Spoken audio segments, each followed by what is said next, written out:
Durante un viaje familiar, me desperté en un pequeño bote en medio del embalse de Buendía. Solo estábamos mi hija de 11 años, Lucía, y yo. No había remos, ni llave para el motor, ni otros barcos a la vista. Mis padres y mi hermana simplemente habían desaparecido, como si los hubieran borrado del mapa. En la mochila encontré una sola hoja de papel, sujeta por una piedra. 2 palabras que golpearon como una sentencia. Tú lo elegiste. No grité. No lloré. Calculé lo que teníamos, seguí la posición del sol y hice lo único que hace un padre cuando sabe que nadie vendrá al rescate. Tomé una decisión. 9 horas después, mientras mi hija aún sentía el miedo en cada respiración, mis padres y mi hermana no llamaban a emergencias. Estaban llamando en pánico a sus abogados. Me llamo Ángel Moreno. He guardado esto durante mucho tiempo porque todavía me duele hablar de ello en voz alta. Pero si estáis aquí conmigo, no tendré que cargar con esto solo. Antes de contaros todo, por favor, escribid un hola en los comentarios o decidme desde donde me estáis viendo. A veces, saber que alguien escucha es lo único que impide que la historia te devore por completo. Y si sentís ese nudo en la garganta, suscribíos. No por los números, sino porque este canal es el lugar donde digo la verdad que no pude decir en mi propia mesa. Gracias. Ahora, dejadme contároslo todo. Me desperté por un calor que parecía quemarme los párpados. El sol ya estaba alto, demasiado alto, y el aire estaba inquietantemente inmóvil. Tardé un segundo en comprender que no estaba en mi cama, ni en una habitación, ni en ningún lugar con paredes. Flotaba. Estaba en una barca de pesca de aluminio, a la deriva en medio del embalse. Mi hija, mi pequeña Lucía, estaba hecha un ovillo a mi lado bajo una manta fina. Seguía durmiendo con el chaleco salvavidas puesto. Tenía los labios secos y el puente de la nariz ya estaba rosado por el sol. Me incorporé demasiado rápido y se me nubló la vista, pero el instinto se impuso al pánico. Revisé la barca. 2 botellas de agua, una barrita energética, un pequeño botiquín, una mochila que no reconocí, un termo que olía vagamente a algo floral y demasiado dulce, y, bajo una piedra colocada intencionadamente, una hoja de papel. Levanté la piedra y la desdoblé. Tú lo elegiste. Sin firma, sin fecha, sin explicaciones. Pero en mi cabeza podía oír a Adela, mi hermana, diciéndolo con ese tono afilado como un cuchillo que siempre usaba cuando quería fingir que no era ella quien daba el golpe. Tú lo elegiste. No lloré. No grité. Mi cerebro pasó al modo supervivencia. Primero doblé la nota, alicé cada pliegue y la escondí en el forro secreto de la mochila. Una prueba. Había visto suficientes series policiales y leído suficientes documentos judiciales en mi antiguo trabajo para saberlo. Los detalles te salvan cuando nadie más lo hace. Revisé el motor. No arrancaba. No había llave. Tampoco había remos de repuesto. Los 2 soportes laterales estaban vacíos y las cuerdas que normalmente lo sujetaban habían sido desatadas con cuidado. No había bengalas, ni silbato, ni GPS de emergencia. Quien lo hizo tuvo tiempo. Sabía qué quitar. Revisé a Lucía. Su piel estaba caliente pero no quemada. Su pulso era lento pero constante. Volví a oler el termo. Tal vez manzanilla, pero demasiado densa. Había algo más. No bebí de él, pero tampoco lo tiré. Necesitaba recordarlo todo. Y entonces llegó el momento que no quería. La comprensión. Esto no había sido un error. No fue un descuido de alguien en el embarcadero. Fue deliberado. Miré al horizonte. El embalse se extendía ancho y silencioso. Sin sonidos, sin motores, sin cobertura. Intenté llamar con el móvil de todos modos. Zona muerta. Por supuesto. Los cañones y las rocas de esta zona matan la señal como trampas. Me eché hacia atrás, observando el sutil movimiento de la barca, atrapada por una corriente lenta y cruel. Nos alejábamos centímetro a centímetro del lugar donde nos habían abandonado. No fue pánico lo que me invadió entonces. Fue la sensación de finalidad. Alguien lo había planeado. Eligieron el lugar exacto, la hora del día y la forma de anular cualquier comunicación o control. Y me dejaron un mensaje. Un mensaje que me culpaba a mí. Lucía se movió y abrió los ojos. ¿Dónde estamos?, susurró. Estamos bien, le dije. Todo va a salir bien. Aún no lo sabía, pero sabía esto. Si yo me derrumbaba, ella también lo haría. Calculé la posición del sol. ¿Cuánto tiempo habíamos estado inconscientes, que tan lejos podíamos haber flotado? Establecí reglas silenciosas de supervivencia hora tras hora. Plan A. Esperar. Plan B. Nadar. Pero no diría ni una palabra del plan B hasta que fuera necesario. Recordé algo más. 9 horas. Me dije a mí mismo. Si no aparece nadie en 9 horas, significa que no planeaban volver nunca. Y cuando entren en pánico, no será porque teman que me haya hecho daño. Saldré de aquí y hablaré. Miré el agua vacía, abrasadora e infinita, y tomé la primera de muchas decisiones. No moriré aquí, y si sobrevivo, me aseguraré de que cada uno de ellos se arrepienta de lo que hizo. 3 días antes, estaba sentado a oscuras, inclinado sobre mi portátil, intentando descifrar una hoja de cálculo que no cuadraba. La única luz de la habitación venía de la nevera, que había abierto hacía horas y no había cerrado bien. Lucía se había quedado dormida en el sofá con su sudadera gigante. Un bol con cereales ya blandos estaba en la mesa junto a ella. Me llamo Ángel Moreno y tengo unos 30 años. Soy viudo y padre. Vivo en un piso en las afueras de Madrid, donde el asfalto quema 8 meses al año y el dinero nunca parece ser suficiente. Antes trabajaba como mediador en juzgados de paz para reclamaciones de pequeña cuantía. Ahora hago trabajos temporales y soy autónomo revisando documentos legales para mantenerme a flote. La vida se volvió silenciosa tras la muerte de Elena. Mi mujer. Un accidente en la M30. Sin avisar, un martes cualquiera que destruyó el mundo. Lucía cambió después de aquello. Reía menos, observaba más a la gente, hacía preguntas que yo no sabía responder. Por las noches se aferraba a peluches viejos que antes decía que eran de bebés. Maduró demasiado rápido, como les pasa a los niños cuando el duelo reemplaza a la inocencia. Hace unas semanas, heredé una parcela de terreno de una tía lejana en la zona de Castilla-La Mancha. No le di mucha importancia. Solo tierra seca y polvo.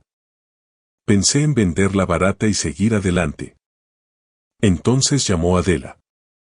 Mi hermana no me preguntaba cómo estaba desde hacía meses. De repente empezó a escribirme, a llamarme, hablando de fideicomisos familiares, optimización fiscal y protección de activos. Solo necesitamos incluir tu parcela en el patrimonio familiar, dijo. Le pregunté. ¿Por qué tanta prisa? Ella sonrió a través del teléfono. Es más fácil para todos. No me lo tragué. Unos días después, recibí un correo de un agente inmobiliario que no conocía, ofreciéndome el doble del valor de mercado. Ni siquiera había puesto la propiedad en venta. Ese mismo día, Adela mencionó de pasada que la zona esperaba un gran proyecto logístico. Centros de datos, polígonos industriales. Ella lo sabía, todos lo sabían. Mi tierra no era inútil. Era una mina de oro. Luego empezó el chantaje emocional. Mi madre, Marisa, llamó antes de dormir, cuando sabía que yo estaría agotado. Necesitas un descanso, cariño. Lucía necesita aire puro. Venid con nosotros al pantano. Adela envió fotos. Un chalet de alquiler precioso, un embarcadero privado, aguas tranquilas. No hay cobertura allí. Perfecto para desconectar, dijo. Lucía vio las fotos y me suplicó ir. Dijo que extrañaba la sensación de una casa llena, con sus primos y sus abuelos. Acepté por ella. Esa misma noche, Adela envió los documentos del fideicomiso, ya rellenados. La línea para la firma me esperaba. Sin presiones, escribió. Pero si firmas antes del viaje, todo será más sencillo. Le respondí con un mensaje. No firmaré nada hasta que sepa exactamente por qué esa tierra es importante. Nadie contestó, y entonces lo vi. Un correo reenviado que dejaron abierto en el iPad familiar cuando fuimos a cenar, enviado al abogado de la familia. El asunto. Evaluación de custodia y capacidad, progenitor en duelo. No solo querían la tierra. Se estaban preparando para retratarme como alguien inestable, no apto. Y aún así fui a ese viaje, porque Lucía merecía una alegría, porque necesitaba saber qué planeaban y porque, en el fondo, pensé que tal vez, solo tal vez, me equivocaba. Pero no me equivocaba. El camino hacia el embalse fue largo y silencioso, con ese tipo de silencio que se te queda pegado a los dientes. Lucía iba en el asiento del copiloto, contando matrículas y riéndose con un podcast que se había descargado. Yo no quitaba los ojos del horizonte. Tenía la mandíbula apretada, una tensión me recorría los hombros y no había respiración capaz de aliviarla. El mensaje de Adela llegó justo cuando pasábamos por la señal de bienvenidos a Sacedón. No te preocupes hoy por los papeles. Vamos a relajarnos y a disfrutar de la casa. Mañana hablamos. Las palabras eran dulces, demasiado dulces, como algo ya ensayado. Paré en una gasolinera a las afueras del pueblo. Necesitaba un minuto para recomponerme. Observé el entorno. Largas extensiones de campo sin casas a la vista. Solo matorrales, rocas y cielo. Si alguien se perdiera aquí, si de verdad se perdiera, no habría nadie a quien pedir ayuda, nadie que pudiera siquiera oír un grito. Llegamos al chalet de alquiler al atardecer. Era precioso, de esos que salen en los folletos turísticos. Una iluminación perfecta, cojines decorativos a juego, música suave de fondo. Pero algo en aquel lugar me ponía la piel de gallina. Todo estaba demasiado limpio, demasiado preparado. Adela nos recibió en la puerta, impecable y radiante. Su sonrisa parecía pegada con pegamento. Su marido, Borja, era todo apretones de manos firmes y contacto visual forzado. Mis padres, Manuel y Marisa, deambulaban al fondo con una calma que daba miedo. Solo Jimena, la hija de Adela, parecía medio real, acurrucada en el sofá, pegada al móvil y deseando claramente estar en cualquier otro sitio. Adela nos llevó por el pasillo hasta nuestra habitación, apartada de las demás y escondida cerca del garaje. Olía débilmente a aceite y a cosas olvidadas. Aquí tendréis más intimidad, dijo. Asentí, tomando notas mentales, sin presionar. Todavía no. La cena fue puro teatro. Todos interpretaban sus papeles. Manuel hablaba con entusiasmo sobre el legado familiar y la protección de lo nuestro. No podemos dejar que unos extraños se aprovechen de nosotros, dijo mientras cortaba el pollo asado. Esa tierra debe estar en el fideicomiso, donde esté a salvo. Marisa intervino con una suavidad ensayada. Has hecho demasiado tú solo, Ángel.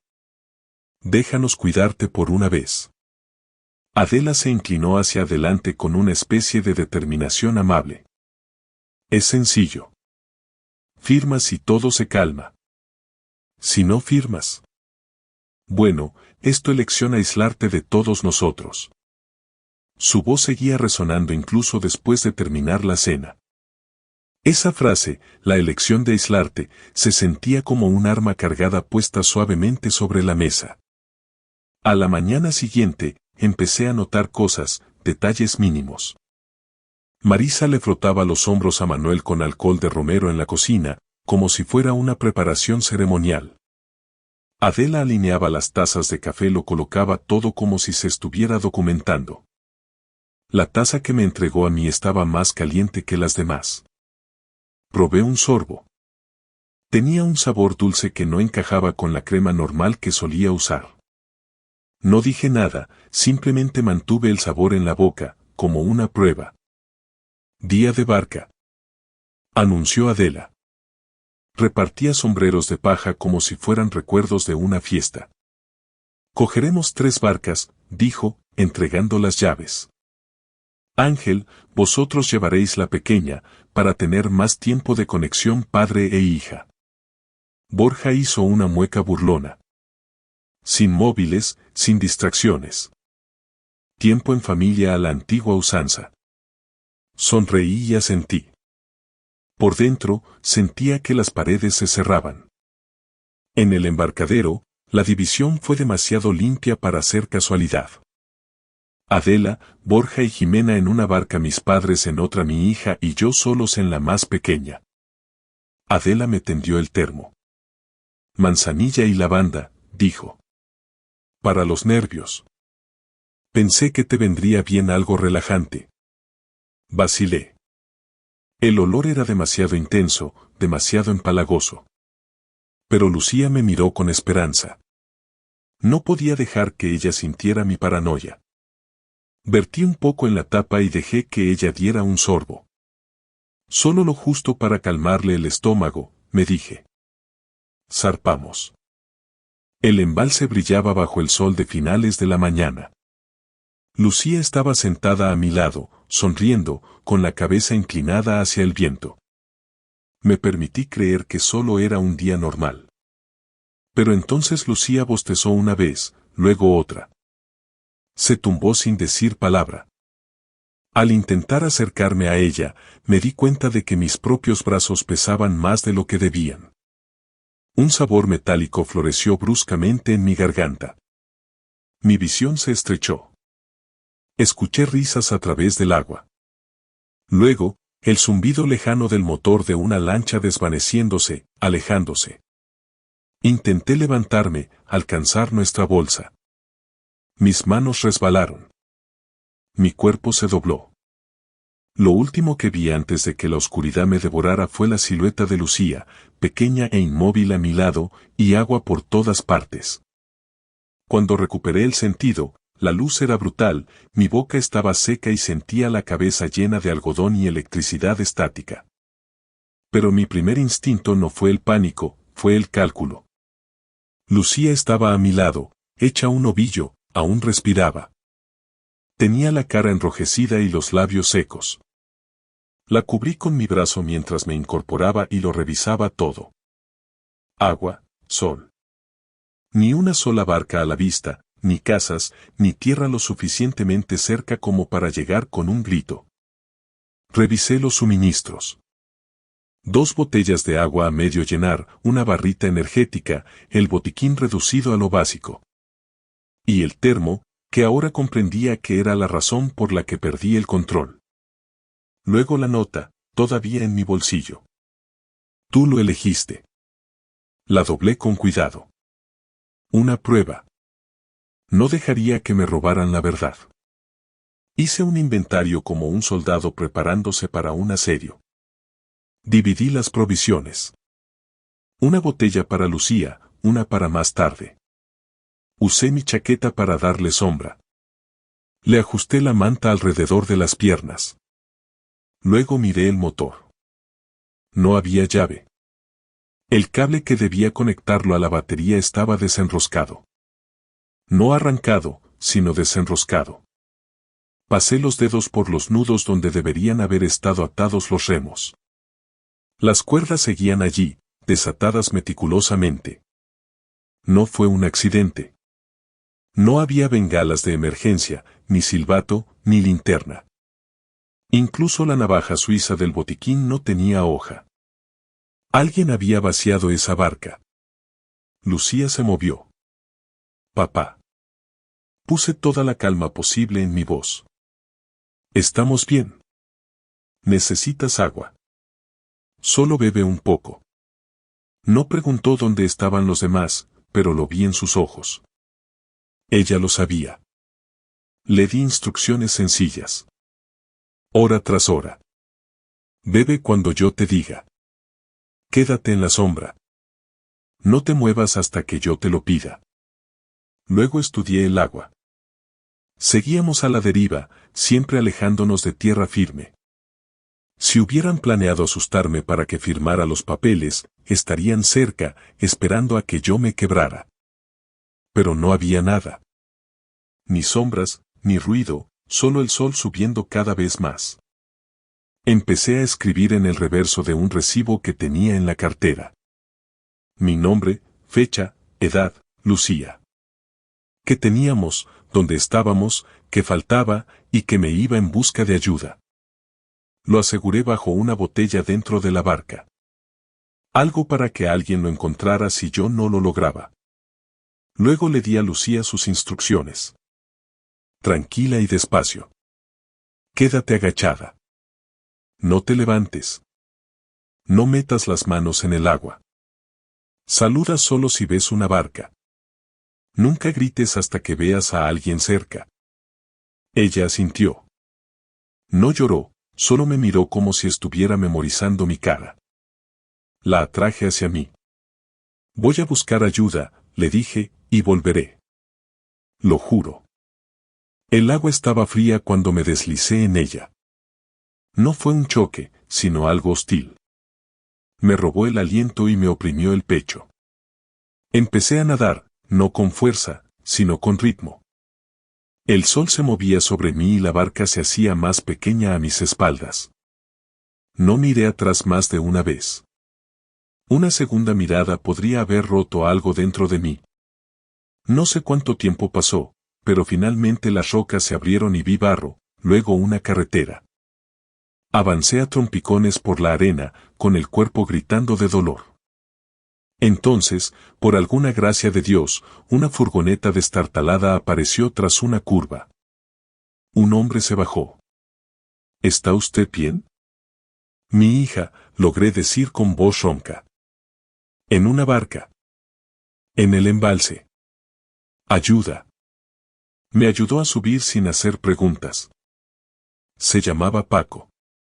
Llamó a rescate por la radio y me llevó al club náutico.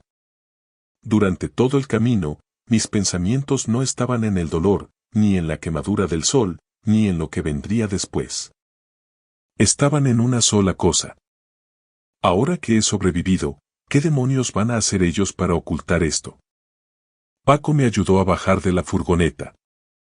Mis piernas temblaban como si todavía estuviera luchando contra la corriente del embalse. En el club náutico, el aire olía a gasoil y a fritura de chiringuito, un contraste brutal con el silencio mortal de hace una hora. Llamada la Guardia Civil. Gritó Paco a un hombre que limpiaba una red. Hay una niña a la deriva en el sector norte. En menos de 20 minutos, una lancha de salvamento salía a toda velocidad. Yo iba a bordo, envuelto en una manta térmica plateada que crujía con cada uno de mis escalofríos. No sentía el frío, sentía la rabia. Una rabia fría, sólida y lúcida. Cuando divisamos la barca de aluminio, el corazón me dio un vuelco. Estaba más lejos de lo que pensaba. Lucía seguía allí, pequeña, cumpliendo mis instrucciones al pie de la letra. No se había movido. Cuando nos vio, no gritó. Solo se puso de pie lentamente y levantó una mano. Al subirla a la lancha de rescate, se aferró a mi cuello con una fuerza que me cortó la respiración. Sabía que vendrías, papá, susurró contra mi pecho. Esa noche, en el Centro de Salud de Guadalajara, mientras los médicos revisaban nuestra deshidratación, sonó mi teléfono. No era la policía. Era Adela. ¿Ángel? Su voz sonaba aguda, casi histérica. ¿Dónde estáis? Hemos vuelto al punto de encuentro y la barca no estaba. Casi llamamos a emergencias. Estamos todos en casa, muy preocupados. No mientas, Adela, mi voz sonaba como si viniera de ultratumba. Estoy con la Guardia Civil. He entregado el termo y la nota. Hubo un silencio absoluto al otro lado de la línea. Un silencio que confirmaba cada una de mis sospechas. Luego, escuché el clic. Colgaron. No esperaron a que llegara la policía. Cuando las patrullas llegaron al chalet, mis padres, mi hermana y Borja ya se habían ido. Habían huido como ratas, dejando atrás platos sin lavar y una maleta olvidada. Pero cometieron un error. En su prisa, dejaron el iPad de mi padre conectado a la red local. Los registros de búsqueda eran una hoja de ruta hacia el crimen. Dosis de sedantes para adultos, efecto de la corriente en el embalse de Buendía, declaración de fallecimiento por desaparición en España. No solo querían la tierra. Querían que el accidente ocurriera de tal forma que yo desapareciera y ellos pudieran reclamar la custodia de Lucía y, por extensión, el control total de los bienes de mi difunta mujer y mi nueva parcela. El proceso legal fue un infierno de 2 años. En España, los casos de familia y herencias pueden ser lentos, pero la evidencia del intento de abandono era demasiado abrumadora. Adela intentó alegar que yo estaba sufriendo un brote psicótico por el duelo de Elena. Manuel, mi propio padre, declaró que yo era inestable. Pero la nota, el análisis del termo, que contenía altas dosis de un tranquilizante fuerte mezclado con un sedante incoloro. Y el testimonio del hombre que me rescató, Paco, fueron mi escudo. Al final, perdieron todo. No solo el juicio, sino el derecho a acercarse a nosotros. El juez dictó una orden de alejamiento permanente. Mi hermana perdió su licencia para ejercer como consultora financiera y mis padres terminaron vendiendo su casa de Madrid para pagar las costas judiciales y las indemnizaciones. A veces, por la noche, Lucía todavía me pide que revise las cerraduras. Algunas mañanas pregunta: ¿estás seguro de que estamos a salvo? Y cada vez le digo: sí, cariño, lo estamos. Porque esta vez es verdad. No necesité gritos ni venganzas dramáticas. La verdad fue más fuerte que todo lo demás, y ahora nos pertenece. Nunca pensé que la supervivencia se vería así. Silenciosa, estable y dolorosamente ordinaria. No es una victoria grandiosa, es simplemente despertarnos en una casa que es nuestra, libres de miedo y de control. He contado esta historia porque el silencio nunca ha salvado a nadie. Si esto te ha llegado, si alguna vez has tenido que estar solo para proteger a quien amas, espero que sepas que no estás solo. Yo elegí la verdad. Elegí la protección. Y, por encima de todo, la elegí a ella. Gracias por escuchar mi historia hasta el final. Si resonó contigo, dale like, escribe en los comentarios qué fue lo que más te tocó y no olvides decir de dónde eres. Suscríbete al canal, vienen muchas más historias.